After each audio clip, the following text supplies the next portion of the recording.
This episode is a special encore presentation of Work Trends.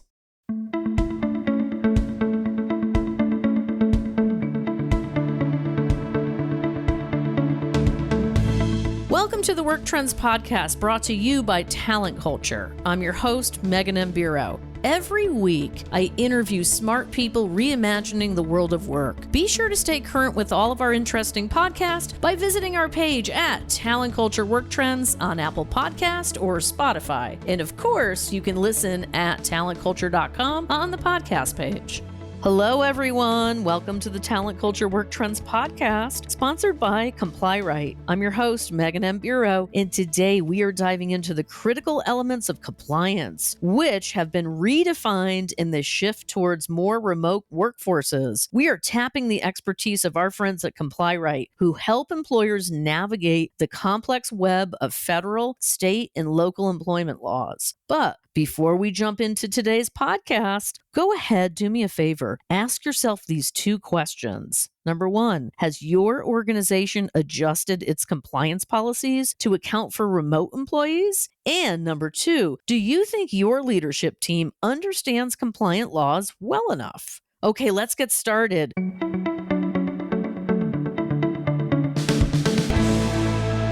Joining us today is Jaime Lizotte from ComplyRight. Jaime is the Director of HR and Tax Products at ComplyRight, Inc., a provider of cutting-edge compliance products and programs for businesses. She is passionate about HR and developing products to assist businesses with easing the process of compliance. She has developed products, programs from the ground up, such as a very exciting e-filing platform, as well as transitioned products to newer, updated, more current platforms to keep up with the ever-changing world of work. We are so excited to have you here with us today, Jaime. Let's get started, shall we? Sounds good. And thank you so much for having me, Megan. You got it. Let's set the stage here because we are going to talk about compliance. Should we start with the definitions of exempt and non-exempt so our listeners are all on the same page? Because I know I've been listening to you, community, and there are a lot of questions around this topic. Most definitely. And I think that is a great way to get started, actually. Really set the tone for what we're going to talk about, and everybody will be on the same page. So I want to start with exempt employees. And when it comes to exempt, these are typically the salaried positions, and they have more autonomy, right? They're not subject to overtime pay. And when it comes to exempt employees, they're generally expected to fulfill their job duties regardless of the specific hours worked. Now, when it comes to non-exempt employees, those are the employees that are paid by the hour, and they are entitled to overtime pay if they work beyond a set number of hours per week. So you're talking like that 40 plus hour work week, right? Anything over 40, the employer is obligated to pay those extra hours. And that distinction significantly impacts how they track and manage that employee's time when they're remote.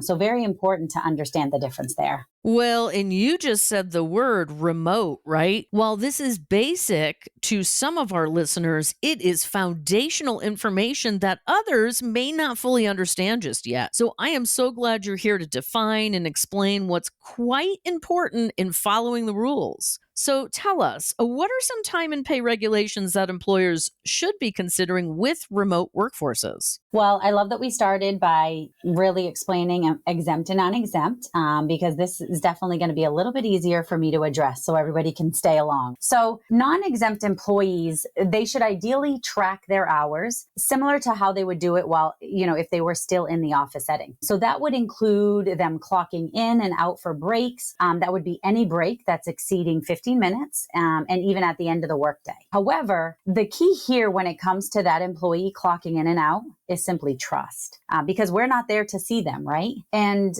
organizations need a system to ensure that their employees are not working on their breaks or even after they're clocking out. And when we're not there, we can't watch. So the importance here is really a clear policy for the organizations to have on breaks and overtime. So that can help avoid issues down the line. And I highly recommend an electronic system when it comes to clocking in and out. Otherwise, you can implement weekly timesheets that the employee would have to fill out and and then submit at the end of the week to their managers, and then always require approval of any overtime hours. And also another tip is really to reinforce the fact that all wage and hour policies apply. Having that policy set in place of overtime hours, the clocking in and clocking out really allows you to even have that standard for progressive discipline if it is needed versus, getting yourself into hot water if anything happens. Well, I have to tell you, this is such great insight. I think learning how to properly understand and communicate this with remote employees, that can be stressful for a lot of leaders, a lot of people out there, a lot of managers. It's a very, very important topic. Now, let's take a short break to get an update from our advertiser, WorkHuman. Got a case of the workplace blahs? Break them at WorkHuman Live, HR and Leadership's award-winning event for mastering work's biggest challenges. WorkHuman Live is more than just a conference. It's a movement empowering leaders across the world to create positive change at work, both individually and organizationally. Learn from visionaries like Adam Grant, Cy Wakeman, and Trevor Noah. Grow your network and get inspired to make work more human. It's all happening May 12th through the 15th, minutes from Denver. Use code WorkTrends20 for 20% off registration at workhumanlive.com. That's WorkTrends20. Now, back to the podcast and our special podcast guest, Poster Guard Plus. So, talk to us about some best practices for communication between managers and employees to ensure they're clear about expectations and what's allowed, like you said earlier, breaks, meals. This can often be kind of fuzzy. So I do want to go back to the last question you have just to touch upon exempt employees. We did talk about the non-exempt, but with the exempt employees and when it comes to their time and pay, they don't necessarily track hours, but they are expected to fill their job duties. And that is regardless of schedule. So you really want to think of it this way. Exempt employees, they're paid for their results, not the hours worked. And because of this, you're not really required to keep strict time records of their hours worked. So you have a little leeway, obviously, when it comes to the exempt. They're a little easier to maintain, obviously, keep track of. But you obviously want to make sure that they are doing their work, which again is something that you can't watch. So the trust has to be there with both your non-exempt and your exempt employees. So moving on to the next question, we're all aware that the pandemic really forced many companies to adopt remote work quickly, right? And often organizations just jump to say, you guys now need to work from home. We don't have a place for you to come into anymore. So they didn't even have policies established. And now that remote work is becoming the norm for many, it's really critical that these organizations develop clear policies for those remote employees. And these policies should outline expectations regarding normal things, even like what I just mentioned when we were talking about timekeeping for your non-exempt employees, those regarding meal or rest breaks, but there are also some other policies to consider. One area could be time zones. You may have people that are now working in different states. During the pandemic, a lot of people moved around and organizations allowed them to do that. So if your team is spread across different time zones, it's important to have really clear guidelines on the work hours and even the meeting times. So you may have people that are on the West Coast, if your business is on the East Coast, to have to start earlier, or you may allow them to work the regular hours. It just really depends. That's up to the organization. But you want to make sure that they have a clear understanding based on the differences. This, really helps to avoid misunderstandings and definitely make sure everyone feels respected, because we know that working those different hours, sometimes, East Coast has to stay on a little bit longer or West Coast has to wake up a little bit earlier, so where's that happy medium? Well, this is such a nuanced and critical element of the conversation, right? Clearly, employees need to feel like they can take some breaks like they were in the office. But that can feel nebulous, I think, when working from home. I love having examples about how to do this properly, to set work guidelines, but also honor employees and the trust we have placed in you, in them. And trust is just essential. It really is. It is. I agree. And another critical area I want to mention, Megan, is security and confidentiality. And that really even goes, into the trust too, because remote employees have access to sensitive company information. And now that company information is being taken out of the office into their own home office. So it's essential to have policies in place to protect that data and to prevent unauthorized access. You just like the light bulb just went off. Let's talk for a brief moment about some of the ways that employers can legally and ethically support the mental and physical well-being of remote employees. That's a whole nother level, right? Oh, most definitely. And, I love this question and that you have it for me, because while I'm always focused on the compliance and the laws organizations to follow, because I want to make sure that we remove the burden from those employers, right? But when it comes to an employee's well-being, this can definitely be a gray area. And versus it being solely about compliance, I think it's really more about the care and the concern of the employees within an organization, truly looking out for their employees and having that interest of their overall well-being. And the shift to remote work, it can definitely be challenging, especially for extroverts who thrive on social interaction. You went from being around, if you have a company with 100, 150 people, seeing 100, 150 people a day, depending on what your household looks like, to maybe just you. So beyond the issues you were dealing with during the pandemic, and, not being able to see anybody, you're now, dealing with that with work too, and having to work and just constantly working through just Zoom calls every day, right? Oh, for sure. We know something about that, right? We do, very much so. And it's become natural for us. It's become an everyday norm. But it's essential for managers here to check in with their employees regularly. And I think that was a really big step for managers moving out to think outside the box when they went into remote work.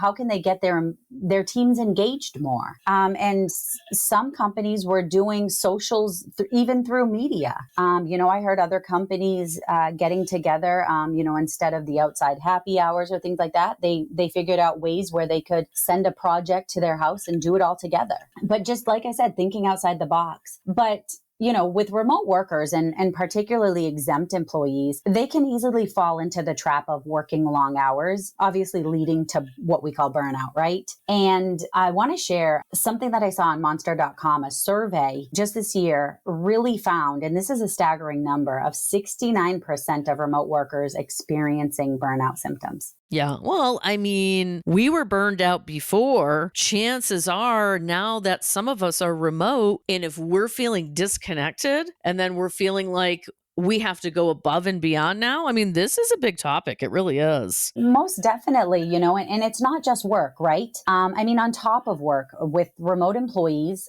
with children or spouses at home, they may even face additional distractions and interruptions. So that can add to the stress, work overload. And then most definitely a big one is the blurred work-life boundaries, ultimately leading to that burnout. Because when you have a home office, the door is closed, but you can easily walk into that door to do, a work a little bit later or work on the weekends and things like that. So definitely a big concern there and a big change and something that a lot of remote workers really had to learn to get to transition into. Well, I have to say, this is really excellent information, Jamie. I think people sometimes forget that compliance isn't simply rules and regulations. It's in the interest of protecting people. And it's so important to look holistically at how to maintain boundaries for remote workers, but also fully support everybody. All right, last question here. Overall, what compliance pitfalls should our listeners avoid and how? So this is such a broad question. I could go on for days, but I think there are two really common areas that I'd like to touch upon. And I want to start with posting obligations for remote workers.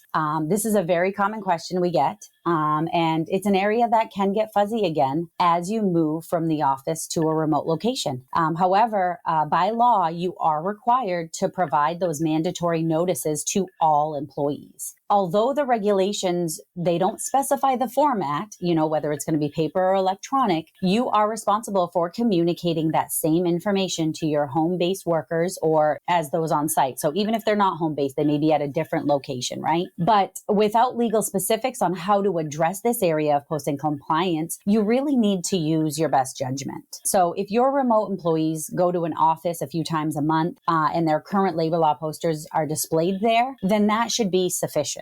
They're able to see the rules and regulations that they need to know there. However, if these employees, they don't visit the office as often, then you really want to consider making those notices and the posters available either via email or on an intranet in a format that they can access anytime, because that information needs to be readily available to them anytime that they want to see it. In addition to that, I want to add another layer of complexity. And these are workers that are located in different states. We talked about being in different locations earlier. So this is where complying with posting requirements can actually be particularly problematic if your remote employees work in different states. And many employers, they actually forget that the laws where an employee works and not necessarily where they live dictate things like minimum wage, overtime, and even those safety regulations. So as an example, if you have remote workers in California and Nevada, you might need to comply with both of those states' labor laws. However, in some cases, your out-of-state employees, they may be covered by the laws at the location of your company and the laws of the state where they work.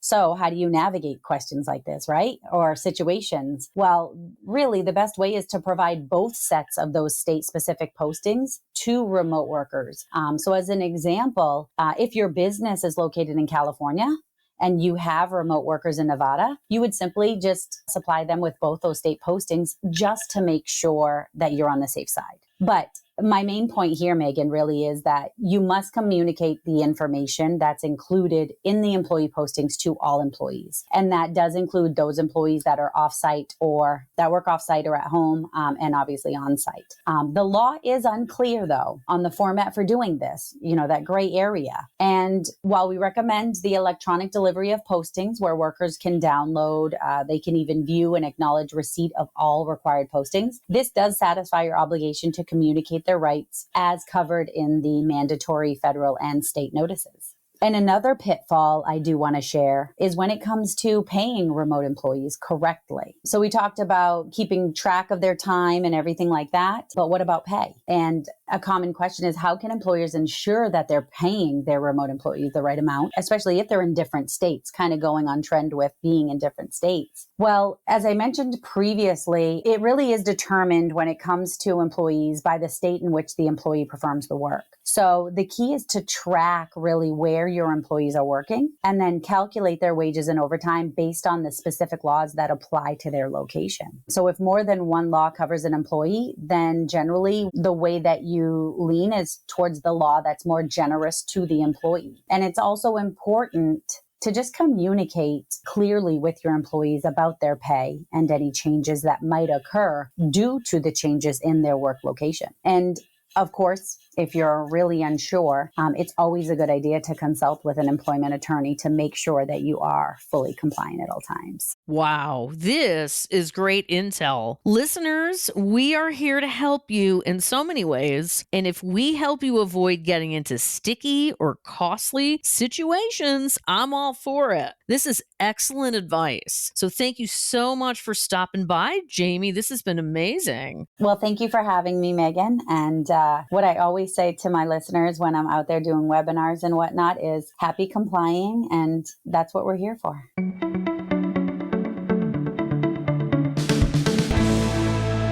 I feel like we really covered a lot of ground today. Compliance sometimes falls into the must-have category, but I think today's conversation provided some paradigm shifts in how we can communicate with and support our remote employees better. That's a win in my book. Here are a few of the key takeaways. Number 1, compliance with remote workers requires some education and knowledge that you can't just assume is in place. Delegate the responsibility to someone who can fully understand the rules and the regulations that should be followed. Number 2, there are ways to best communicate with the remote employees that illustrate that following the rules is in everyone's best interest. By being clear and direct, confusion can be alleviated. Number 3, ignorance isn't bliss in this corner of the world. Keep your eyes, ears, and doors open for ways to educate yourselves and your team members, pivot when appropriate, and continually explore what remote workers need. Thank you again for being here today, Jaime. It's been an extremely informational and fun conversation. We truly appreciate your time and expertise. And listeners, please be sure to visit ComplyRight.com to learn more and explore resources. And last but not least, the talent culture community wants to hear from you. Number 1, tell us, who handles compliance in your organization? Question 2, do you feel that your organization's remote workers have clear rules and expectations for time and pay regulations?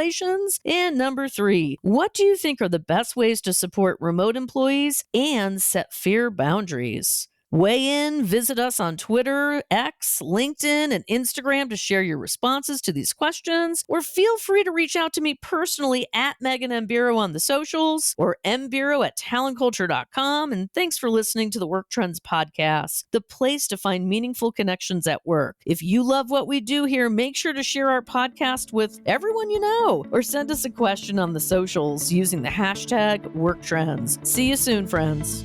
Thanks for joining us for today's conversation. I hope you enjoyed it as much as I did. Just a reminder that you can hear all the Work Trends podcast on Spotify, Apple Podcast, and on the podcast page at talentculture.com. Be sure to subscribe so you can listen on the go and stay up to date on all the latest news you want to hear. I look forward to catching up with you next time. I hope today's information made you wiser, happier, more informed, and most importantly, thinking of how you can use it to improve the quality of your life.